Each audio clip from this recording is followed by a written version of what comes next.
भारत से PNB bank को 14,000 करोड़ रुपए का चूना लगाकर मेहुल चोकसी और उसका भांजा नीरव मोदी देश से 2018 में ही फरार हो गए थे।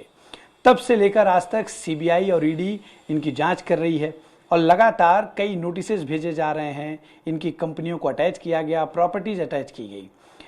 मेहुल चोकसी इस वक्त डोमिनिका में है। एंटीगुआ से वो इसी महीने की आखिर में फरार हो गया था, जिसके बाद उसे डोमिनिका में पकड़ लिया गया और अब फिलहाल मामला कोर्ट में है और भारत सरकार की तरफ से कोशिश की जा रही है कि मेहुल चोकसी को भारत लाया जाए।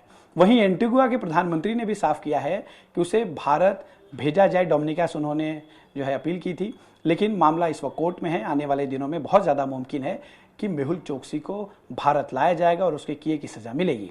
वहीं नीरव मोदी को लंदन में गिरफ्तार किया गया। ये मामला भी फिलहाल कोर्ट में चल रहा है, लेकिन हम इस वक्त पहुंचे हैं गोकुल अपार्टमेंट, जहां पर मेहुल चोकसी रहा करता था।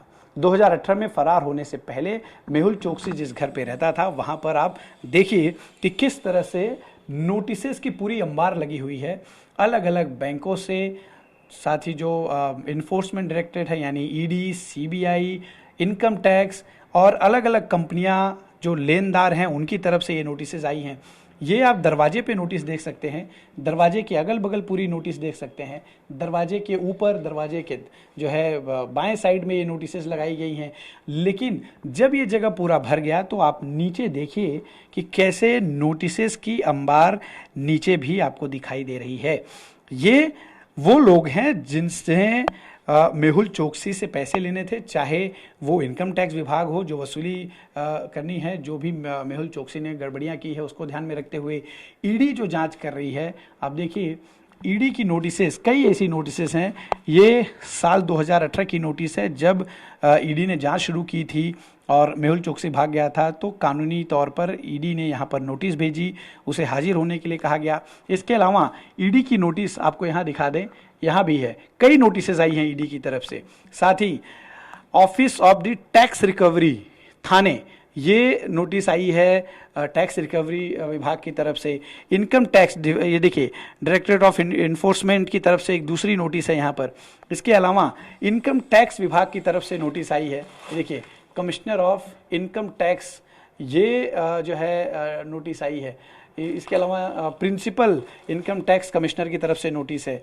यहाँ पर देखिए export import bank of India की तरफ से नोटिस है। गीतांजलि जेम्स जो मालिकाना हक जो है मेहुल चोकसी का इस कंपनी पर था। इसके अलावा आप देखिए आईसीआईसीआई बैंक की तरफ से नोटिस है, जिससे गीतांजलि जेम्स, मेहुल चोकसी, इसके अलावा जिली इंडिया लिमिटेड, ये भी मेहुल चोकसी की कंपनियां हैं जिसमें मेहुल चोकसी जो है पूरी तरह से चला रहा था। और इन्हीं कंपनियों को आगे बढ़ाने के लिए गलत तरीके से पीएनबी के कर्मचारियों को रिश्वत देकर, उन्हें कुछ शेयर देकर कई फर्जी जो है लेटर तैयार कराए गए और बैंक से फ्रॉड किया गया। और आप देखिए स्टेट बैंक ऑफ इंडिया की तरफ से एक नोटिस आई है जिसमें मेहुल चोकसी का नाम है। ये नोटिस भेजी है असिस्टेंट जनरल मैनेजर की तरफ से एसबीआई। और आप यहाँ अमाउंट देखिए, टोटल आउटस्टैंडिंग डेप्ट जो है वो है 562 करोड़ रुपीज़ 562 करोड़। आप सोचिए कि इतना जो बकाया है वो यहाँ पर साफ तौर पे दिखाई दे रहा है जो एसबीआई ने नोटिस भेजी है। इसी तरह से अलग अलग कंपनियों, अलग अलग जो है संस्थाओं, साथ ही जो अलग अलग जांच एजेंसियां हैं उनकी तरफ से नोटिस भेजी जाती गई, लेकिन कोई भी जवाब मेहुल चोकसी से उन्हें नहीं मिला। चूंकि मेहुल चोकसी देश में था नहीं, वो फरार है, अभी भी डोमिनिका में है। उसकी तस्वीरें भी जो है सामने आई हैं, वो कैसे सलाखों के पीछे है। बहुत ज़्यादा मुमकिन है कि उसे हिंदुस्तान में लाकर उसके किए की सज़ा दी जाएगी। चोकसी के लिए भी भारतीय एजेंसियां कोशिश कर रही है कि उसे भारत लाया जाए, ताकि जिस तरह की गड़बड़ी उसने की है उस गड़बड़ी को पूरी तरह से जाँच की जाए और मेहुल चोकसी के उसके अंजाम तक पहुँचाया जाए। कैमरा पर्सन जतिन बांद्रे के साथ अश्विन पांडे, TV9 भारतवर्ष, मुंबई।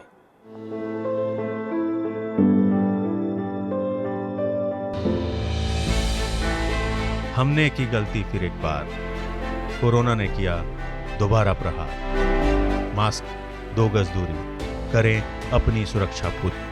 कोरोना टीका हम सबको लगाना है, मिलकर साथ समझदारी से कोरोना को हराना है।